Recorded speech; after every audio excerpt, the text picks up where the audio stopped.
Paz de Cristo, hermanos y amigos del Ministerio Cristiano Bandera de Amor, amor a Dios y amor al prójimo de la Asamblea Apostólica de la Fe en Cristo Jesús. Aquí estamos un día más trayendo otro mensaje del libro de Apocalipsis. El Cristo glorificado.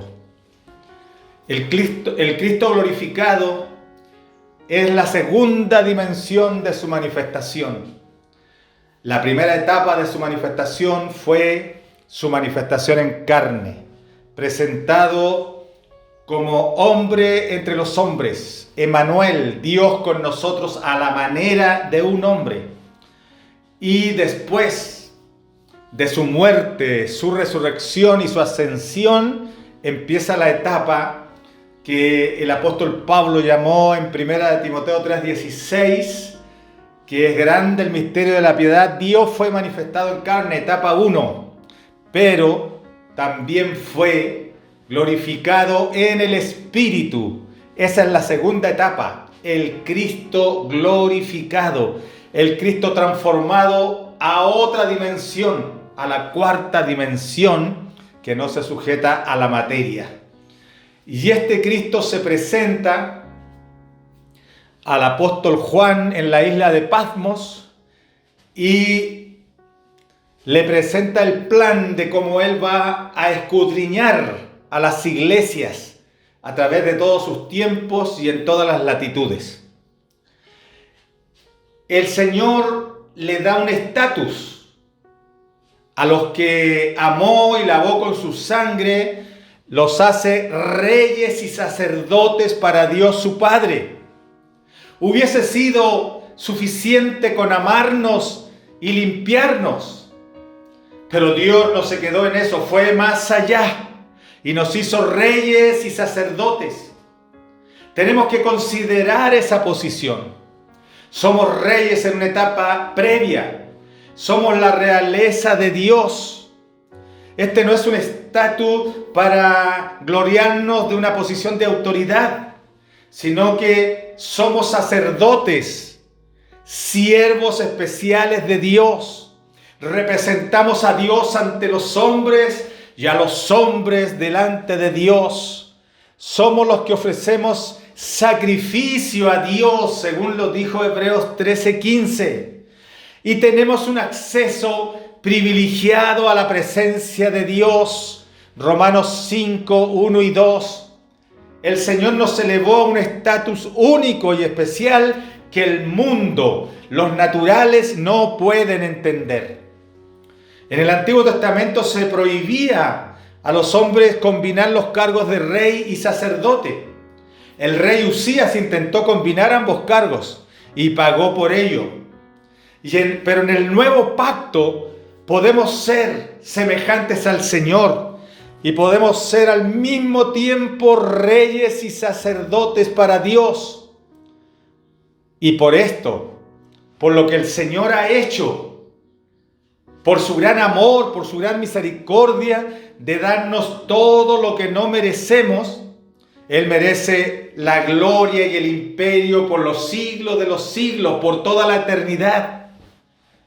No es que le estemos dando a nuestro Señor Jesucristo la gloria y el imperio, sino que estamos reconociendo que Él ya lo tiene por derecho propio, por su grandeza y por su amor, y por eso lo honramos y lo bendecimos. Reconocer el imperio del Señor es dejarle gobernar sobre nosotros. Debemos darle el dominio sobre todo lo que somos. Cada hombre es un pequeño imperio que tiene 3 áreas: alma, cuerpo y espíritu. Y debiera ser un reino unido, donde Cristo sea un completo y absoluto rey. Todo nuestro ser, alma, cuerpo y espíritu bajo el señorío de nuestro Dios. Ahí aparece la palabra amén. Amén, de la etimología hebrea y griega, significa sí, es verdad o así será. No es desear que algo suceda, Es una afirmación de que así será. Y nosotros como sacerdotes y reyes del Señor tenemos que decir, sí, es verdad, así será, con la certidumbre de que así será, porque Dios lo ha dicho y Dios no miente, Dios siempre cumple lo que Él dice. Luego, hay una pequeña descripción de la apertura del retorno de Jesús. En Apocalipsis 1:7 dice, he aquí que viene. Y no es que está hablando ya de la visión de la segunda venida del Señor, sino que está dando una alerta. La segunda venida ocurre después, 7 años después. Este es un mandato a mirar. He aquí, miren. Él quiere que veamos la venida de Jesús. Él quiere que veamos su venida. Él quiere que estemos observantes y esperando su venida, que estemos preparados. Es algo para mantener vigente y latente en nuestros ojos y en nuestra mente. He aquí que Él viene. Un adelanto, una alerta, una advertencia de cómo será su segunda venida. Después, esa visión sobrenatural de la segunda venida la tuvo Juan, cuando vio la visión de la segunda venida del Señor a pelear en la batalla de Armagedón. Es una descripción basada de lo que Juan sabe de las promesas del Antiguo Testamento, del retorno del Mesías y de las mismas palabras de Jesús. Porque Jesús en San Juan 14:3 dijo que Él regresaría. Él vendría y nos tomaría a nosotros mismos, y eso lo escuchó Juan. Por lo tanto, él no estaba suponiendo, sino que estaba diciendo algo con la certeza de que ya lo había escuchado de su maestro. Porque Cristo resucitó y ascendió al cielo, pero no para quedarse permanentemente allá. Él se fue físicamente para formar la iglesia a través de su Espíritu Santo, y volverá otra vez. Vendré otra vez. Vino la primera vez como hombre, pero ahora vendrá como el Cristo glorificado. Él se fue, pero volverá por su iglesia. La verdad de la venida de Jesús nos debe mantener muy cerca de Él, muy atentos a Él. Esto debe levantar el corazón del creyente fuera de las cosas del mundo y fuera de nuestra misma naturaleza humana. Más allá de lo natural, nos debe elevar a lo sobrenatural, con la esperanza de la manifestación gloriosa y de la aparición de nuestro gran Dios y Salvador Jesucristo. Nos debe elevar como elevó a los discípulos allá en el monte Tabor durante la transfiguración. Nos debe levantar transfigurados con rayos de esperanza y anhelantes de recibir esa promesa sublime de encontrarnos con nuestro Señor en las alturas. Cuando Jesús vuela, está rodeado de nubes. He aquí que viene con las nubes, porque cuando ascendió fue tomado al cielo en una nube y dijo que regresaría de la misma manera. En Hechos 1:9 al 11. A las multitudes de creyentes también se les llama nubes de forma figurativa, como en Hebreos 12. Las nubes están asociadas con la presencia y gloria de Dios, según Éxodo 13:21. La nube está relacionada con la gloria de Dios llamada Shekinah en el hebreo. El pueblo de Dios es su gloria, es su nube. La iglesia es su Shekinah, es su gloria. Y Juan tampoco necesitó una visión especial para saber que Él viene con las nubes. Él lo sabía porque el profeta Daniel ya lo había dicho en Daniel 7:13. Y de las mismas palabras de Jesús cuando dijo: y además os digo que desde ahora veréis al Hijo del Hombre sentado a la diestra del poder de Dios y viniendo en las nubes del cielo. Mateo 26:64. Luego dice: y todo ojo le verá. Su regreso no será secreto. La segunda venida del Señor no será secreta. Todos lo sabrán. Su primera venida fue algo anónima. Estoy seguro que nunca apareció nada en las noticias de los periódicos de Roma de todo lo que Jesucristo hacía. Lo ignoraron, no lo quisieron ver. Oh, pero cuando regrese, dice la Biblia, todo ojo le verá. Todo el mundo lo sabrá a través de la televisión, a través de las redes sociales, a través de la tecnología. Lo van a ver en todos lados. Aún los que le traspasaron. O sea, esto va a ser algo que va a conmover hasta el mismo abismo y el Hades, donde están aquellos que lo traspasaron. Cuando Él vuelva, será una revelación completa para Israel. Porque cuando Jesús se revele a su pueblo no será con ira, porque Israel se regresará a Jesús, volverá a Jesús aceptándolo como Mesías.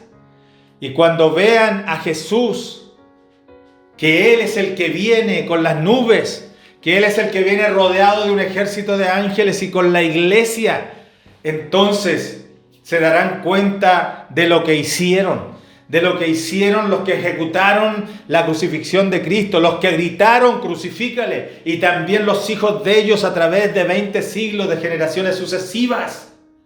El profeta Zacarías en el capítulo 12, verso 10 dice: y mirarán a mí a quien traspasaron, y llorarán como se llora por hijo unigénito, afligiéndose por él, como quien se aflige por primogénito. ¿Qué va a pasar ese día?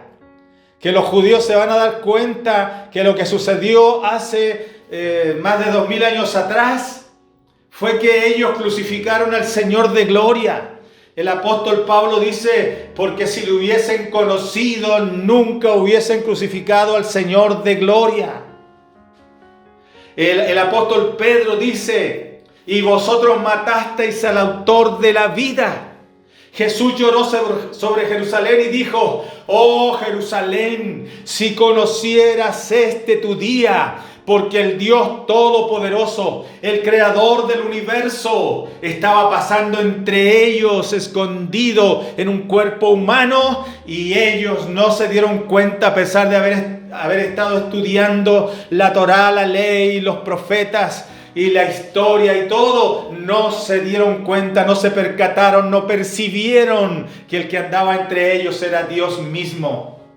Entonces, todos los linajes harán lamentación por él, porque no solo los judíos lamentarán, sino también la raza humana, porque la causa de la crucifixión de Cristo es nuestro pecado. O sea, todos nosotros somos culpables de la muerte de Cristo y harán gran lamentación por él. Los que lo crucificaron no van a poder entender, Israel no va a poder entender cómo no lo reconocieron y llegaron hasta crucificarle, y era la misma manifestación humana del Dios Todopoderoso.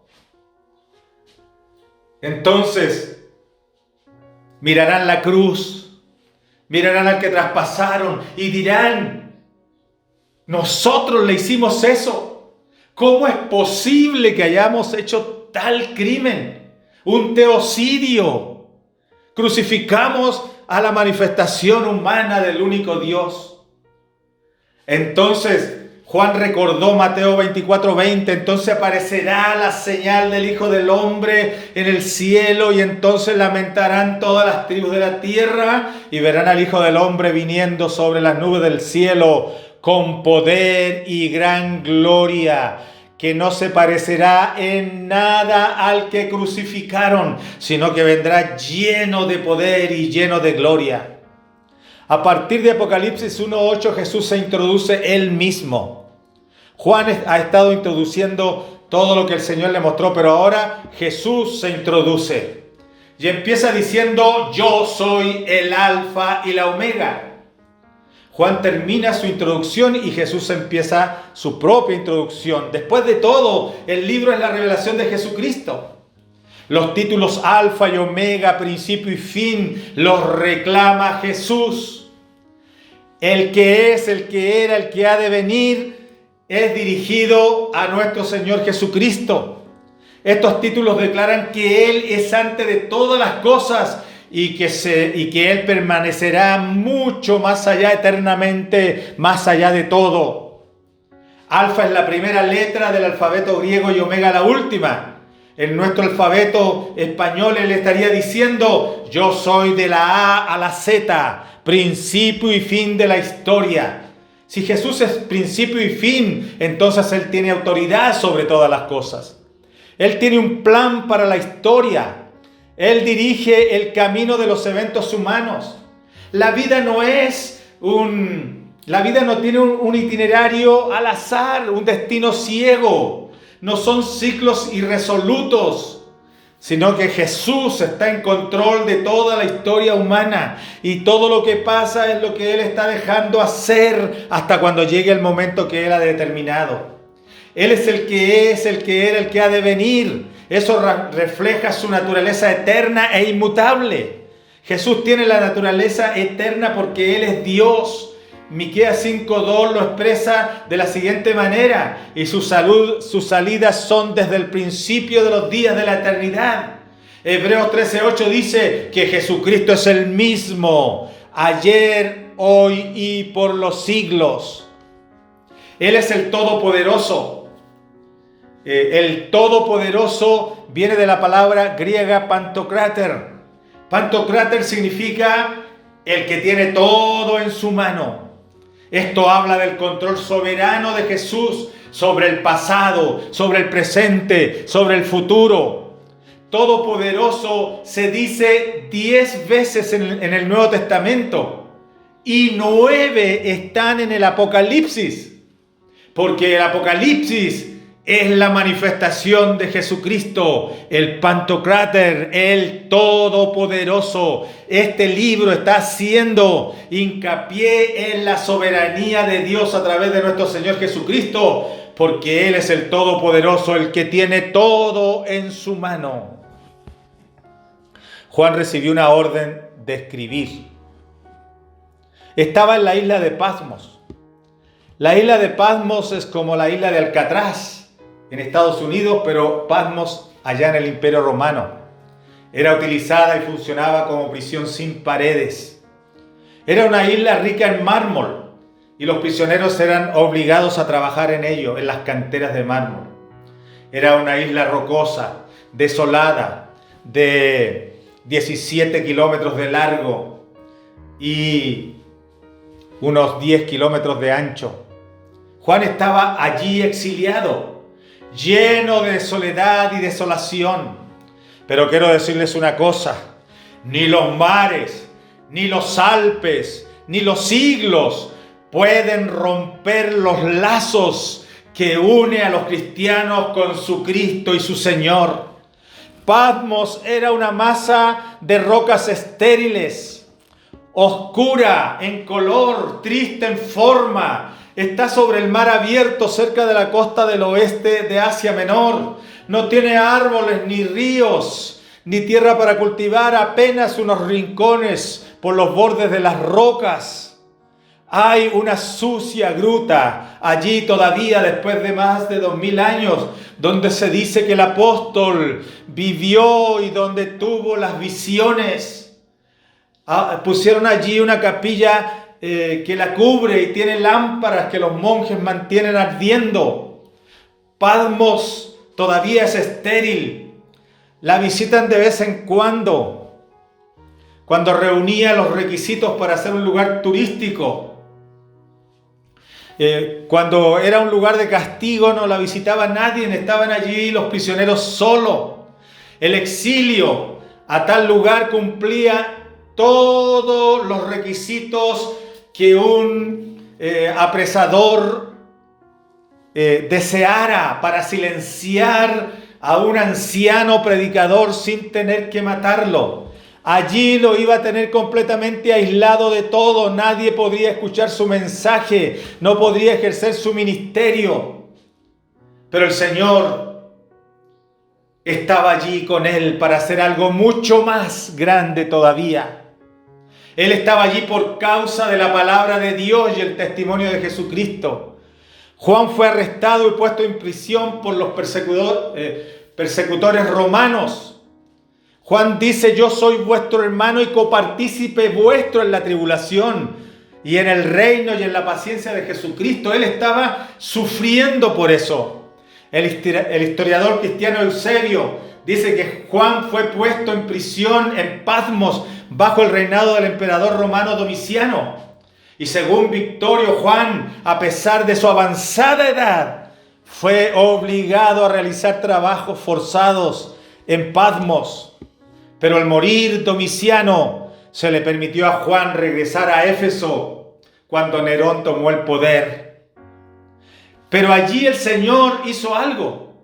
Cuando los hombres y los poderosos creían que Juan estaba incomunicado y que no podía desarrollar su ministerio, el Señor le reveló el Apocalipsis. Y ese libro ha hecho impacto por más de 2000 años. Juan ha estado predicando a través de ese libro de los tiempos del fin, de la escatología de Dios para la iglesia, porque a Dios no se puede callar.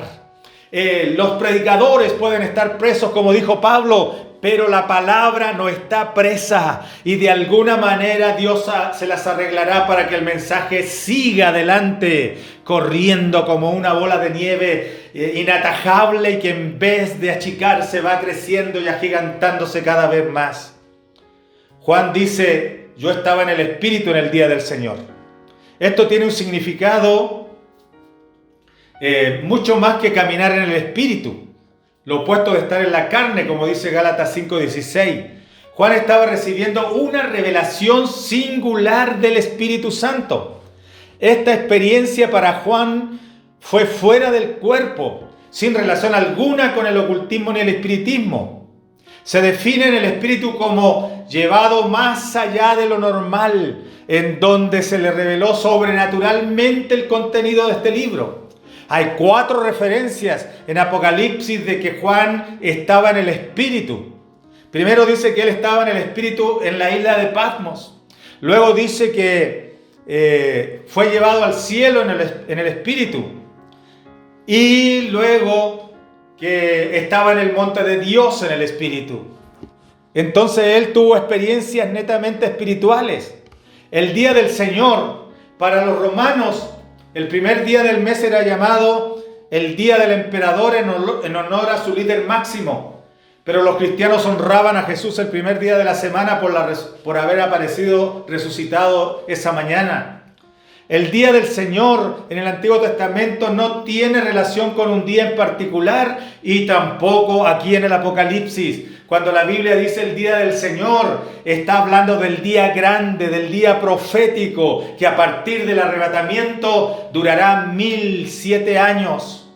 Ese es el día del Señor, un periodo de tiempo prolongado donde se culminarán todo el cumplimiento de las profecías bíblicas. Juan estaba allí en el Espíritu cuando oyó una voz detrás de él, como un sonido de trompeta, y ahí está la trompeta de nuevo, como un signo profético. Esa gran voz pertenecía al Alfa y al Omega, el primero y el último, el principio y final de todas las cosas. Jesús se introdujo a sí mismo con estos títulos en Apocalipsis 1:8. Él es el gran yo soy, el eterno presente. La voz como de trompeta es para llamar a cada pensamiento distraído a fijar su atención y solemnizar todo su entorno. Trompeta, este término aparece 14 veces en el Apocalipsis. El primero y el último es un título que pertenece a Dios en el pacto antiguo con Israel, según Isaías 41:4. Alfa y la Omega tiene la misma idea del primero y el último. En el Nuevo Testamento, Jesús reclama ser Alfa y Omega, primero y último, principio y fin, porque Jesucristo es Dios. Se le dio la orden a Juan que escribiera: escribe lo que ves. Y se le va a volver a ordenar que escriba de nuevo en el Apocalipsis 12 veces más, con el sentido de que pusiera esto por escrito. De no habérsele dicho, Juan pudo guardar todas estas visiones para sí mismo. Pero el Señor le dijo, escríbelas. A veces es mejor guardar las visiones y revelaciones para uno que comunicárselas a otro por el hecho de que a veces creen que uno se ha salido de la realidad y está delirando. Pero a Juan se le dio la orden que las escribiera. Y después que las escriba, envíalas a las 7 iglesias que están en Asia, que son el símbolo de toda la iglesia desde Pentecostés al arrebatamiento. En estas ciudades de Asia, en 7 ciudades distintas, eran ciudades reales geográficamente. Y estas iglesias locales estaban allí en esa provincia romana. Pero otras ciudades también tenían iglesias. Había iglesia en Colosas, pero no se incluyó en las 7 iglesias y otras. ¿Por qué fueron elegidas estas 7 iglesias específicamente? Quizás porque están acomodadas toscamente en un patrón circular en su posición geográfica. Porque eran distritos postales en la provincia romana de Asia. Porque el 7 representa la plenitud en la Biblia. Estas cartas y todo el Apocalipsis están escritas para toda la iglesia. Estas 7 iglesias simbolizan a todas las iglesias hasta el fin de la historia y muestran cuál será el estado de las iglesias por los siglos. Es interesante que el apóstol Pablo también le haya escrito a 7 iglesias: a Roma, Corinto, Gálatas, Efesos, Colosas, Filipos y Tesalónica. Pero aquí se repite otro mensaje a 7 iglesias. Jesús aparece en medio de los candeleros. Jesús está allí supervisando. Jesús aparece en medio de los candeleros. Ahora es la visión de Jesús que tiene Juan. Antes el Señor tenía los candeleros en su mano, pero ahora anda en medio de los candeleros, lo que significa que anda en medio de la iglesia supervisándolo todo. Dice Juan que se volvió para ver la voz. Imagínense lo que pasó por la mente de Juan mientras se volvía a mirar. La voz que escuchó no era la misma que él recordaba de su maestro mientras andaba como hombre en la tierra. Juan sintió una voz como de trompeta. Él sabía la descripción de la voz, el alfa y omega, que era Jesús. Juan volvía a ver de nuevo a Jesús, su Señor y Maestro, después del ministerio terrenal. Había dejado de verlo por un tiempo, por mucho tiempo, físicamente, y ahora tenía un reencuentro con él, pero con otras características, en otra dimensión. Él vio 7 candeleros de oro al principio. No eran candeleros normales, no eran los candeleros sagrados con 7 brazos del tabernáculo judío. Eran lámparas de aceite de pie, y en las lámparas estaban estos candeleros. Estos candeleros eran 7 y estaban separados. Esto recuerda el candelero de oro que estaba en pie en el tabernáculo y en el templo, según Éxodo 25:31, pero este era diferente. El candelero del pacto antiguo era con 7 lámparas en él. El candelero del nuevo pacto vemos que tiene 7 candeleros. En el tabernáculo había un candelero y 7 lámparas. Juan aquí vio 7. Dios tiene un pueblo judío, solo uno. Por eso es un candelero, pero hay muchas iglesias entre los gentiles a través del mundo, por lo cual se requiere más candeleros. La luz no viene de los candeleros. La luz viene de las mismas lámparas de aceite. Los estantes solamente hacían la luz más visible. Los candeleros son una buena imagen de la iglesia. Nosotros no producimos la luz, solo la exhibimos. Una lámpara no es luz en sí misma, solo es un instrumento para dispersar la luz y debe recibir aceite y fuego que antes de dispersar esa luz. Ninguna iglesia tiene la misma gracia o gloria, debe recibirla de nuestro Señor Jesucristo, porque no es de ella misma, de ella propia. Su cabeza de otra manera no puede dispensar luz ni vida. Cristo es nuestra cabeza, Cristo es nuestra fuente, Cristo es nuestro aceite, Cristo es nuestro todo. Y en medio de los 7 candeleros, Juan vio a uno semejante al Hijo del Hombre. Ahora como que veía algo parecido al Señor que él conoció. Pero el Señor estaba en medio de los candeleros, como el Hijo del Hombre. Una figura de gloria, como en Daniel 7:13. Aunque el título Hijo del Hombre suene a bajeza, a la luz de la palabra de Dios, no es tan simple, es algo muy grande. Jesús estaba vestido con una ropa que llegaba hasta los pies y ceñido por el pecho con un cinto de oro. El vestido de Jesús indica que es una persona con posición, porque los jefes, las autoridades llevaban vestiduras largas, porque no tenían que hacer actividades físicas como los obreros. Entonces venía vestido como autoridad, además tenía un cinto de oro alrededor del pecho que simboliza los vestidos del sumo sacerdote y además es la banda del Rey del universo que será en el milenio. En la vestimenta del sacerdote de la ley había algunos hilos de oro en el cinto que daba vuelta alrededor de su cuerpo, pero el cinto que tiene nuestro Señor Jesucristo en esa manifestación no tiene unos pocos hilos de oro, es completamente de oro, porque es grande el sacerdocio de nuestro Señor, es eterno y su reinado es celestial e imperecedero. Uno de los deberes de los sacerdotes del Antiguo Testamento era atender el candelero en el tabernáculo. Todos los días ellos vertían el aceite, limpiaban el hollín y cortaban las mechas. Inspeccionaban y cuidaban las lámparas para que ardiera continuamente delante del Señor. Jesús, el Rey y sumo sacerdote, está en medio de los candeleros inspeccionando y examinando y cuidando las lámparas para que ardan en forma brillante delante de Él y sean la luz del mundo. Juan describe a Jesús, Apocalipsis 1, 14 al 16, su cabeza y sus cabellos eran blancos como blanca lana. Quiero decirles que la Biblia solamente describe 2 veces a nuestro Señor Jesucristo. Se han hecho muchos retratos. El que más circula es el retrato de un actor de cine que hizo el papel de Jesús en la película de la vida de Jesús. Pero nadie sabe con exactitud cómo era nuestro Señor Jesucristo porque no se describió su cuerpo, su rostro, no se dijo nada. Solo hay dos lugares donde se describe al Señor en la Biblia. Una de ellas está en Isaías 53. Le veremos, pero sin atractivo, para que le deseemos. Varón de dolores, experimentado en quebranto, y como que escondimos de él el rostro, fue menospreciado y no lo estimamos.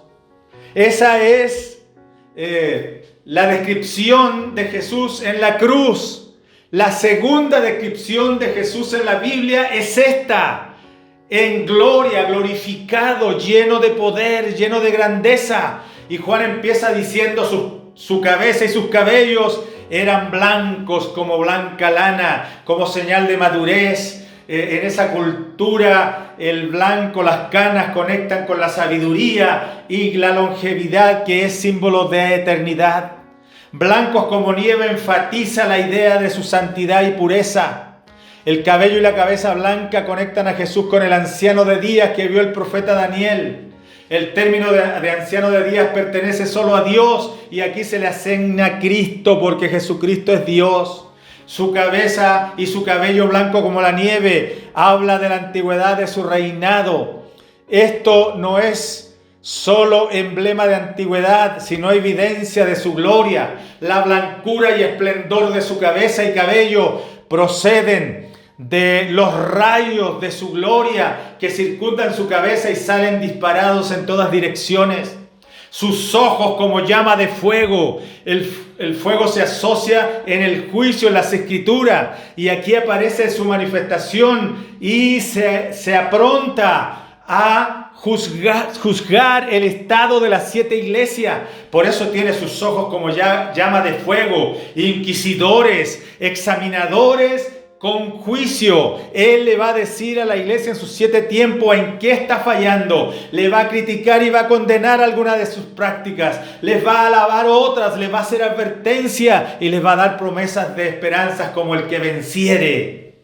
Los ojos de Jesús muestran el fuego de juicio penetrante y de búsqueda. Sus pies son semejantes al bronce bruñido. También el bronce bruñido está asociado con el fuego.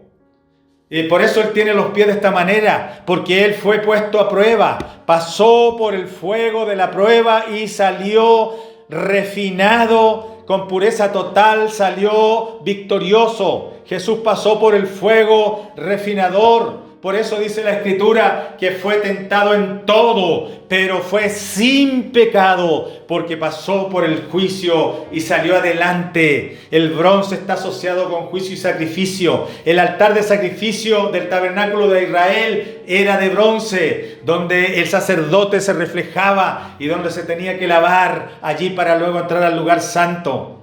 El bronce, el metal más fuerte conocido por el mundo antiguo, por eso tiene esta simbología. Pies semejantes al bronce bruñido también son emblema de estabilidad y permanencia.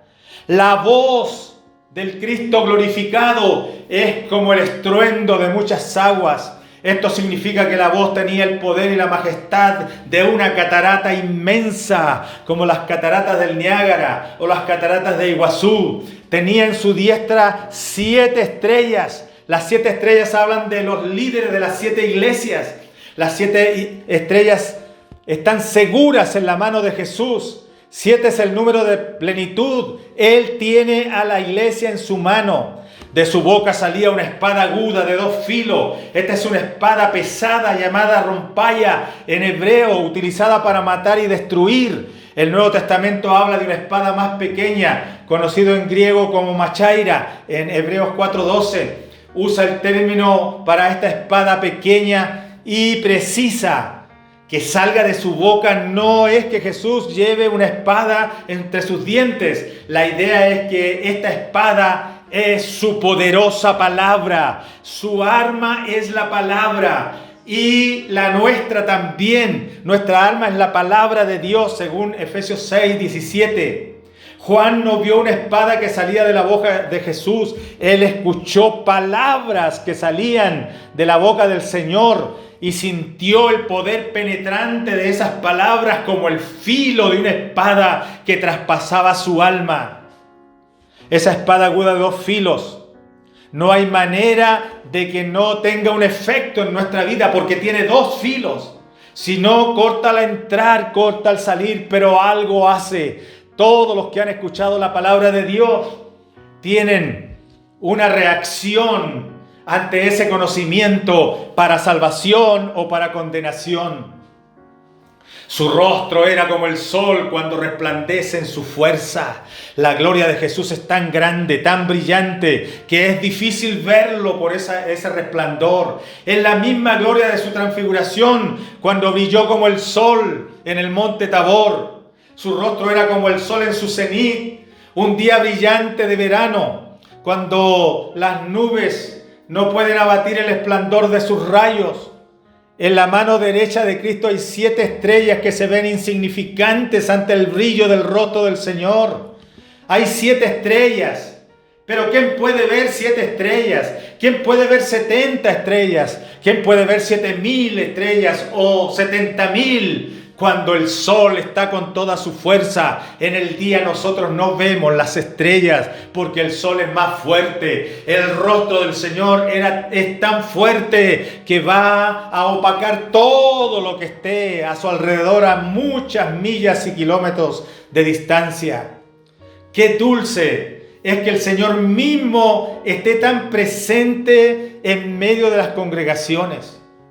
El predicador, los músicos, todos los que participan y el pueblo mismo no debe brillar para nada. El que debe brillar en nuestros cultos y reuniones es la presencia gloriosa de este sol cuya luz apaga todo lo demás.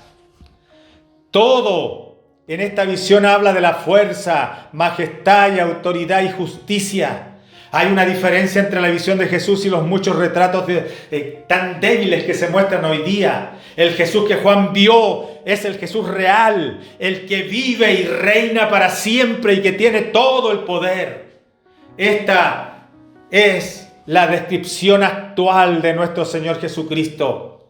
Así que el Cristo glorificado es un Cristo grande. Nosotros a veces preferimos ver al Cristo crucificado, al Cristo débil, pero tenemos que aprender a ver al Cristo lleno de poder y lleno de gloria. El apóstol Pablo dijo: si aún a Cristo conocíamos en la carne, ya no le conocemos así, porque no está en la carne, está en su gloria. Juan reaccionó ante la visión. ¿Cuál fue la reacción de Juan? Dice Juan: yo caí como muerto a sus pies. Juan fue impactado por la visión. Aunque conocía a Jesús, estuvo muy cerca de él por más de 3 años. Pero este no era el Jesús que él vio allá en Jerusalén, en Judea. Incluso ese tiempo que estuvo interactuando y conviviendo con Cristo, no lo prepararon para ver al Señor en su gloria celestial, y cayó como muerto. Quiero decirle que usted puede haber sentido la presencia del Señor, pero muy, muy fuerte, y gozarse, pero en gran manera, y perder la noción del tiempo y la distancia y el lugar. Pero eso no es nada con el gran peso de gloria que nos espera cuando estemos en su presencia. Juan vio el milagro de Jesús al ver a ese Cristo glorificado. Él tuvo que preguntarse cómo hizo el Señor para guardarse de no manifestar esa gloria durante su manifestación humana. Y esa es la grandeza de Dios, que manifestado como hombre se vio exactamente como se ve un hombre. Y ahora Juan lo estaba viendo como realmente era y no podía entender cómo ellos nunca vieron esa gloria que ahora él estaba viendo, porque el Señor se sujetó a su manifestación humana. Él retrajo su gloria y autoridad mientras estuvo como hombre en esta tierra. Y esta es la esperanza del creyente. No te asustes con la muerte. Nunca estarás más vivo que cuando estés delante del Señor. Mejor es estar allí que vivo en este mundo en cualquier otro lugar. Porque delante del Señor hay plenitud de gozo y grandeza absoluta en todas las áreas. Juan cayó como muerto, pero Juan puso su diestra, el Señor puso su diestra sobre él. Jesús lo consoló con un toque paternal. Ese toque Juan tuvo que sentirlo muy familiar, porque recordó al Jesús humanado que lo abrazó, en cuyo regazo se recostó. Pero Jesús le dio un mandato a Juan en ese momento cuando lo tocó. Le dijo: no temas. Juan no debía sentir miedo. Estaba en la presencia de Jesús. Jesucristo es el primero y el último, el Señor de la eternidad pasada y futura. Él está vivo. Estuvo muerto, pero ahora vive por los siglos de los siglos. Él tiene las credenciales de la resurrección y vive para nunca más morir. La victoria de Jesús sobre el pecado y la muerte es una victoria permanente. Él no resucitó de los muertos para volver a morir. Jesús es aquel que tiene las llaves de la muerte y del Hades. Se las arrebató al diablo en el mismo infierno. El diablo no tiene autoridad o poder para determinar la vida o la muerte. Por eso ni las puertas del infierno pueden contra la iglesia. Jesús nunca dejará que el diablo vuelva a tener esas llaves en su poder. Por lo tanto, no hay que temerle a la muerte. Morir en Cristo es maravilloso. La tragedia es morir sin Él. En Apocalipsis 19 y 20 recibe de nuevo un mandato para escribir y una explicación. Escribe las cosas que has visto. El mandamiento de escribir da la base para entender. Se ordena a Juan que escriba del pasado, presente y futuro desde su perspectiva las cosas que has visto. Significa que Jesús quería que Juan escribiera las cosas que había visto en esta visión. Y las cosas que son. Juan debía escribir las cosas que están sucediendo en este tiempo presente para nosotros, en el tiempo de la iglesia. Y las que han de ser después de esta. Jesús quería que Juan escribiera las cosas que pasarán en la tierra después que la iglesia sea levantada. Las cosas de los últimos tiempos, la gran tribulación, el milenio, la segunda venida, el el gran trono blanco. Por lo tanto, el Apocalipsis se divide en tres partes: las cosas que has visto, las cosas que son y las que han de ser después de esta.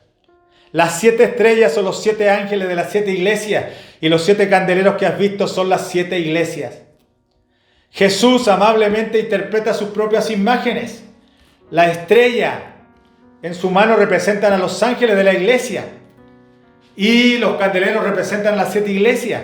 Cada iglesia tiene su propio ángel, y Jesús tiene los ángeles en su mano. Estos ángeles son los pastores de cada iglesia, porque no pueden ser ángeles. Ángel o ángelos, que es la palabra hebrea,